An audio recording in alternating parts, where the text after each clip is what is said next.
اسے جنت میں داخل نہ کرا سکے، تو اس کے بارے میں بھی حضرت جبرائیل علیہ السلام نے اس شخص کو بھی بددعا دی کہ جو شخص اپنے والدین میں سے یا والدین میں سے کسی ایک کو بڑھاپے کی عمر میں پائے اور وہ ان کی خدمت کر کے جنت میں اپنی جگہ نہ بنائے، تو اللہ کے رسول صلی اللہ علیہ وسلم نے اس بددعا پر آمین کہا۔ اب ذرا سوچیں، اندازہ لگائیں کہ ماں باپ کا کتنا بڑا درجہ ہے، ماں باپ کا کتنا بڑا وقار ہے۔ ہم سب کو اپنے ماں باپ کا بھی خیال کرنا چاہیے، اپنے ماں باپ کی بھی خدمت کرنی چاہیے۔ جو شخص اپنے والدین کے ساتھ برا سلوک کرتا ہے، اللہ تبارک و تعالیٰ اسے دنیا کے اندر بھی اس کی سزا دیتا ہے۔ اور آپ پڑھا جا رہا، میں زبان سے ادا نہیں کر پا رہا ہوں۔ چنانچہ ان کی بیوی نے حضور صلی اللہ علیہ وسلم کے پاس پیغام بھیجایا۔ حضور صلی اللہ علیہ وسلم دوسرے صحابہ کرام کے ساتھ تشریف لائے اور آپ نے ان سے کہا کہ آپ کلمہ پڑھو بیٹے۔ تو انہوں نے کہا کہ نہیں، میں کوشش کر رہا ہوں لیکن میں زبان سے ادا نہیں کر پا رہا۔ تو آپ صلی اللہ علیہ وسلم نے فرمایا کہ تمہارے والدین حیات ہیں؟ انہوں نے کہا نہیں، میری والدہ حیات ہیں۔ تو کہا کہ ان کی والدہ کو بلایا جائے۔ چنانچہ ان کی والدہ آئیں اور فرمایا کہ تمہارا بیٹا ہے، کیسا بیٹا ہے یہ تمہارا؟ تو انہوں نے کہا کہ میرا بیٹا بہت اچھا ہے، بڑا نیک ہے، تہجد گزار ہے، نمازی ہے، پرہیزگار ہے، لیکن میں اس سے ایک بات کی وجہ سے ناراض ہوں، اور وہ بات اگر کسی نے عید کے دن عید کی نماز سے پہلے صدقہ فطر ادا نہیں کیا تو وہ صدقہ فطر عید کی نماز کے بعد کبھی بھی ادا کر سکتا ہے، وہ ادا ہی ہوگا، قضا نہیں ہوگا۔ صدقہ فطر عید الفطر کے دن صبح صادق کے بعد ہی واجب ہو جاتا ہے، ضروری ہو جاتا ہے، اس لیے ہر مسلمان ہیں وہ کشمش کھجور کے اعتبار سے صدقۃ الفطر ادا کرے۔ چنانچہ اب سوال یہ پیدا ہوتا ہے کہ یہ صدقۃ الفطر ادا کیوں کیا جاتا ہے؟ سوال یہ پیدا ہوتا ہے کہ یہ صدقۃ الفطر ادا کیوں کیا جاتا ہے؟ چنانچہ صدقۃ الفطر جو ہے یہ روزے کی زکوٰۃ ہے۔ جب انسان روزے رکھتا ہے تو روزوں کے درمیان کچھ نہ کچھ روزے دار سے کمی کوتاہی ہو جاتی ہے، کچھ نہ کچھ کمی کوتاہی ہو جاتی ہے۔ روزہ کھانے پینے اور روزہ توڑنے والی چیزوں سے تو بچنا آسان ہو جاتا ہے، لیکن لغو کلام اور اسی طریقے سے فضول مصروفیات اور نامناسب گفتگو وغیرہ سے بچنا بڑا مشکل ہوتا ہے۔ اس وجہ سے شریعت نے رمضان المبارک کے ختم پر رمضان فطر ادا کرتا ہے تو اس کا ثواب کم ہے، اس لیے ہم سب کو چاہیے کہ صدقۃ الفطر جو صاحب حیثیت ہیں، صاحب وسعت ہیں، اور اس زمانے میں تقریباً قریب اکثر لوگ جو ہیں وہ صاحب حیثیت ہیں، وہ اتنے مال کے مالک ہیں جس کی قیمت 52.5 تولے چاندی یا 7.5 تولے قیمت کو پہنچ جاتی ہے، اتنی قیمت تقریباً سب کے پاس ہوتی ہے، اس لیے سب کے اوپر ہی تقریباً اس زمانے میں صدقۃ الفطر واجب اور ضروری ہوتا ہے۔ تو اللہ تبارک و تعالیٰ سے دعا کیجیے کہ اللہ تبارک و تعالیٰ ہم سب کو عمل کرنے کی توفیق عطا فرمائے۔ ایک بات جو بہت ضروری ہے، دیکھیے اللہ تبارک و تعالیٰ نے قرآن کریم کے اندر ارشاد فرمایا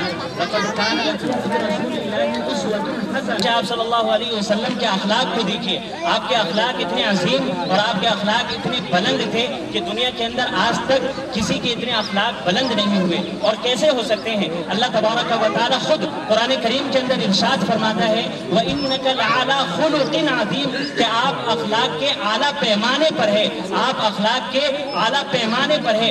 چنانچہ ہم سب کو چاہیے کہ ہم اپنا نمونہ، ہم اپنا آئیڈیل رسول اللہ صلی اللہ علیہ وسلم کی ذات اقدس کو بنائیں، ہم اپنا آئیڈیل، ہم اپنا نمونہ صحابہ کرام کو بنائیں، ہم اپنا آئیڈیل، ہم اپنا نمونہ تابعی کو بنائیں، تابعی کو بنائیں، بزرگان دین کو بنائیں، نہ کہ اس زمانے کے کرکٹرز، ہیروز اور فٹ بالرز کو بنائیں۔ ہمیں چاہیے کہ ہم رسول اللہ صلی اللہ علیہ وسلم کی ذات اقدس کو نمونہ بنائیں، اپنا آئیڈیل بنائیں۔ یہ کہ ہم نبی رسول اللہ صلی اللہ علیہ وسلم کے اخلاق کو نہیں پڑھتے، ہم سیرت کو نہیں پڑھتے، اس لیے ہم کیسے بنائیں رسول اللہ صلی اللہ علیہ وسلم کو اپنا آئیڈیل، کیسے بنائیں ہم رسول اللہ صلی اللہ علیہ وسلم کو نمونہ؟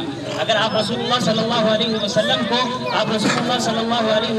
کو امین کے اعتبار سے دیکھیں تو آپ صلی اللہ علیہ وسلم امین بھی تھے اور امانت داری کو پسند بھی کرتے تھے۔ آپ اسی طریقے سے وعدے کو ہمیشہ پورا کیا کرتے تھے، آپ کبھی بھی وعدہ خلافی نہیں کیا کرتے تھے، اور آپ اس بات کو پسند بھی کیا کرتے تھے کہ آپ کے جو ساتھی ہیں، آپ کے جو صحابہ کرام ہیں، وہ بھی وعدے خلافی نہ کریں، وہ بھی وعدے کو پورا کریں۔ چنانچہ آپ نے حضرت حذیفہ رضی اللہ تعالیٰ عنہ کا نام سنا ہوگا، بڑے مشہور صحابی ہیں اور حضور صلی اللہ علیہ وسلم کے رازدار ہیں۔ حضرت حذیفہ رضی اللہ تعالیٰ عنہ حضور صلی اللہ علیہ وسلم کے رازدار ہیں۔ جب ان کے والد حضرت حذیفہ اور ان کے والد حضرت یمان رضی اللہ تعالی عنہما نے اسلام قبول کیا تو مدینہ کوئی دوسرا مقصد نہیں. چنانچہ ابو جہل نے کہا کہ تم ہم سے وعدہ کرو کہ تم وہاں جا کر صرف اور صرف ملاقات کرو گے, ہمارے خلاف جنگ نہیں کرو گے. انہوں نے کہا کہ ہم وعدہ کرتے ہیں کہ ہم تمہارے خلاف جنگ نہیں کریں گے, ہم تمہارے خلاف جنگ میں حصہ نہیں لیں گے, ہم صرف اور صرف ملاقات کریں گے. چنانچہ جب وہ مدینہ پہنچے تو رسول اللہ صلی اللہ علیہ وسلم جنگ بدر کے لیے اپنے صحابہ کرام کے ساتھ مدینہ منورہ سے روانہ ہو چکے تھے. راستے میں حضرت حذیفہ اور حضرت یمان رضی اللہ تعالی عنہما سے ملاقات ہوئی. جب رسول اللہ صلی اللہ علیہ وسلم سے ان کی ملاقات ہوئی تو پورا واقعہ بیان کیا. چنانچہ اس جنگ کے اندر حضور صلی اللہ علیہ وسلم بھی تشریف لے جا رہے تھے. انہوں نے کہا کہ رسول اللہ صلی اللہ علیہ وسلم آپ اس جنگ میں تشریف لے جا رہے ہیں اور ہماری خواہش ہے کہ ہم بھی اس جنگ میں تشریف لے جائیں, ہم بھی اس جنگ میں شریک ہوں, ہم بھی اس جنگ میں شامل ہوں. اور رہی بات پورا واقعہ بتانے کے بعد, رہی بات اس وعدے کی جو ہم نے ابو جہل اور اس کے لشکروں سے کیا تھا, وہ ہم نے وعدہ اس لیے کیا تھا کیونکہ انہوں نے ہماری گردن پر تلوار رکھ رکھی تھی. اگر ہم وعدہ نہ کرتے تو وہ ہماری گردن اڑا دیتے, وہ ہمیں کبھی نہ چھوڑتے. اس وجہ سے ہم نے وعدہ کیا تھا. ہم نے وعدہ دل سے نہیں کیا تھا, ہم نے زبانی وعدہ کیا تھا. چنانچہ حضور صلی اللہ علیہ وسلم نے ارشاد فرمایا کہ تم جنگ میں حصہ نہیں لے سکتے, اس لیے کہ تم زبان دے چکے ہو, تم وعدہ کر چکے ہو ابو جہل اور اس کے لشکر سے. ابو جہل سے جنگ چل رہی ہے لیکن حضرت حذیفہ اور ان کے والد کو حضور صلی اللہ علیہ وسلم نے منع فرما دیا کہ میں تمہیں جنگ میں جانے کی اجازت نہیں دیتا, اس لیے کہ تم ابو جہل اور اس کے لشکروں سے, اس کے لشکر سے وعدہ کر چکے ہو اور تم مجھ کو زبان. خیال کیا کہ دیکھتا ہوں میں کہ یہ مسلمان کیا کہتے ہیں اور کیا کرتے ہیں. چنانچہ وہ بکریاں چراتا ہوا بکریاں لے کر وہ مسلمانوں کے لشکروں میں آ گیا اور مسلمانوں سے پوچھا کہ تمہارے, یعنی صحابہ کرام سے پوچھا کہ تمہارے سردار کہاں ہیں. تو انہوں نے کہا کہ ہمارے سردار محمد صلی اللہ علیہ وسلم اس خیمے کے اندر تشریف فرمائے. اور وہ خیمہ جو تھا وہ کھجور کے پتوں کی چٹائی سے بنا ہوا تھا, کھجور کے پتوں کی چٹائی سے بنا ہوا تھا. تو اس چرواہے نے سوچا کہ اتنے بڑے سردار بھلا اس معمولی سے خیمے میں کیسے تشریف فرما ہو سکتے ہیں. اس کو یقین نہیں آیا. پھر بھی اس نے کہا کہ جب یہ اتنے لوگ کہہ رہے ہیں تو ہو سکتا ہے کہ اس کے اندر ان کے سردار موجود ہوں. چنانچہ وہ آپ صلی اللہ علیہ وسلم سے ملاقات کرنے کے لیے خدمت میں حاضر ہوا. آپ صلی اللہ علیہ وسلم سے اس نے پوچھا کہ آپ کا پیغام کیا ہے, آپ کا اسلام کیا ہے, ایمان کیا ہے. آپ صلی اللہ علیہ وسلم نے اسے اسلام سمجھایا, آپ صلی اللہ علیہ وسلم نے اسے ایمان سمجھایا اور آپ صلی اللہ علیہ وسلم کی باتوں سے بڑا متاثر ہوا, آپ کے اخلاق حسنہ سے متاثر ہوا اور اس نے اسلام قبول کر لیا اور اس نے بھی خواہش کی جنگ میں شریک ہونے کی. تو آپ صلی اللہ علیہ وسلم نے فرمایا کہ جو بکریاں تم لے کر آئے ہو یہودیوں کی, آپ اندازہ لگائیے کہ یہودیوں سے جنگ تھی. آپ صلی اللہ علیہ وسلم نے فرمایا کہ یہ جو یہودیوں کی بکریاں لے کر آئے ہو تم, یہ سمجھ رہے ہیں. پہلی تکبیر جب امام صاحب کہیں گے سب سے پہلی, یعنی تکبیر تحریمہ, پہلی تکبیر جو ہوگی امام صاحب کی, آپ اس میں دونوں ہاتھ کانوں تک اٹھا کر نیت باندھ دیں گے اور آپ ثنا پڑھیں گے. پھر اس کے بعد جب آپ ثنا سے فارغ ہو جائیں گے تو امام صاحب پہلی تکبیر کہیں گے. آپ پہلی تکبیر کہتے ہوئے دونوں ہاتھ کانوں تک اٹھائیں گے اور دونوں ہاتھ چھوڑ دیں گے. پھر امام صاحب دوسری تکبیر کہیں گے, اللہ اکبر اللہ اکبر اللہ اکبر.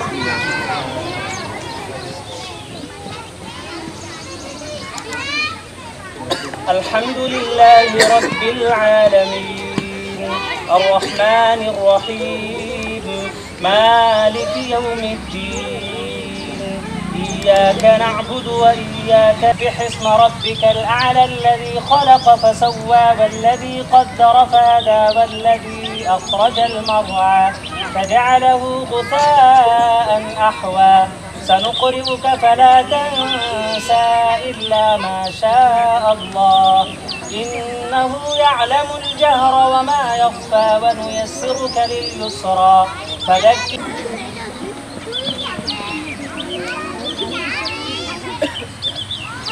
سمع الله لمن حمده الله أكبر.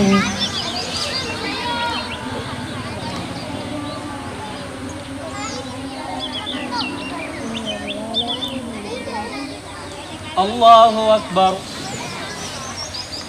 الله أكبر.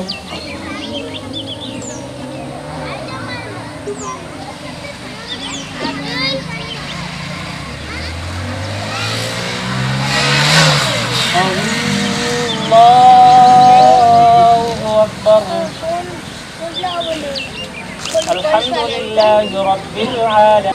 الله أكبر الله أكبر.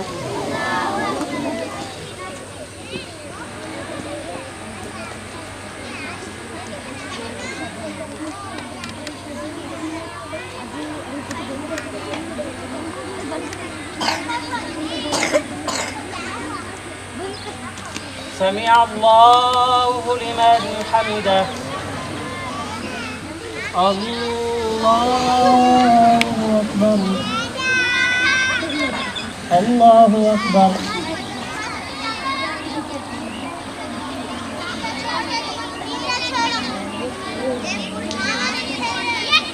الله أكبر.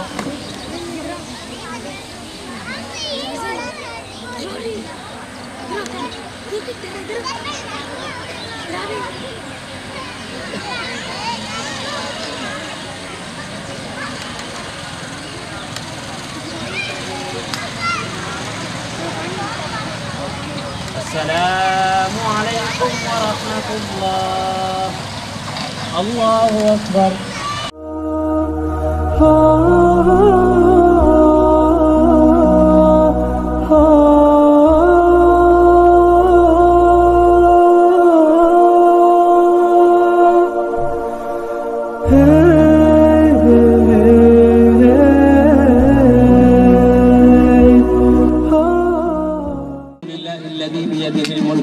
وهو على كل شيء قدير وهو الأول والآخر والظاهر والباطن وهو بكل شيء عليم. هو الله الذي لا إله إلا هو عالم الغيب والشهادة هو الرحمن الرحيم. هو الله الذي لا إله إلا هو الملك القدوس السلام المؤمن المهيمن العزيز الجبار. اللهم ربنا أنزل علينا مائدة من السماء تكون لنا عيدا لأولنا وآخرنا وآية منك وارزقنا وأنت خير الرازقين. الله أكبر الله أكبر لا إله إلا الله والله أكبر الله أكبر ولله الحمد. الله أكبر الله أكبر لا إله إلا الله والله أكبر الله أكبر ولله الحمد. الله أكبر الله أكبر لا إله إلا الله والله أكبر الله أكبر ولله الحمد. يا أيها الناس اتقوا ربكم. پہنچ کر نماز صحیح وقت پر ادا کریں. بہت بہت شکریہ آپ کا.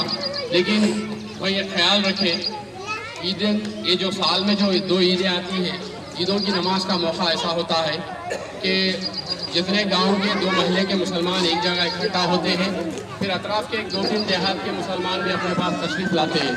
لہذا یہ خیال رکھیں کہ بھئی جو کمیٹی سے اور عوام کے مشورے سے جو ٹائم فکس ہوتا ہے وہ ٹائم پہ آنے کی کوشش کریں اور ٹائم سے 5 منٹ پہلے آئے کیونکہ یہ دو عیدوں کا وقت ایسا ہے کہ کچھ اہم باتیں جو رہتی امام صاحب جو بیان کر سکتے ہیں تو اس میں 10 منٹ زیادہ بھی ہوا تو سن سکتے لیکن اپن پہنچنا ہی 20 منٹ لیٹ پہنچ رہے اتنے سے ٹائم پہ آنے کی کوشش کریں. اور ایک بات یہ کہنا چاہ رہا ہوں میں کہ بھائی جو بچے جو صبح تعلیم کو جو آ رہے 2 مسجدوں کے اندر بھی لہذا ماں باپ کی ذمہ داری یہ ہے کہ اپنے بچوں کو عربی تعلیم کو وقت پر بھیجائے.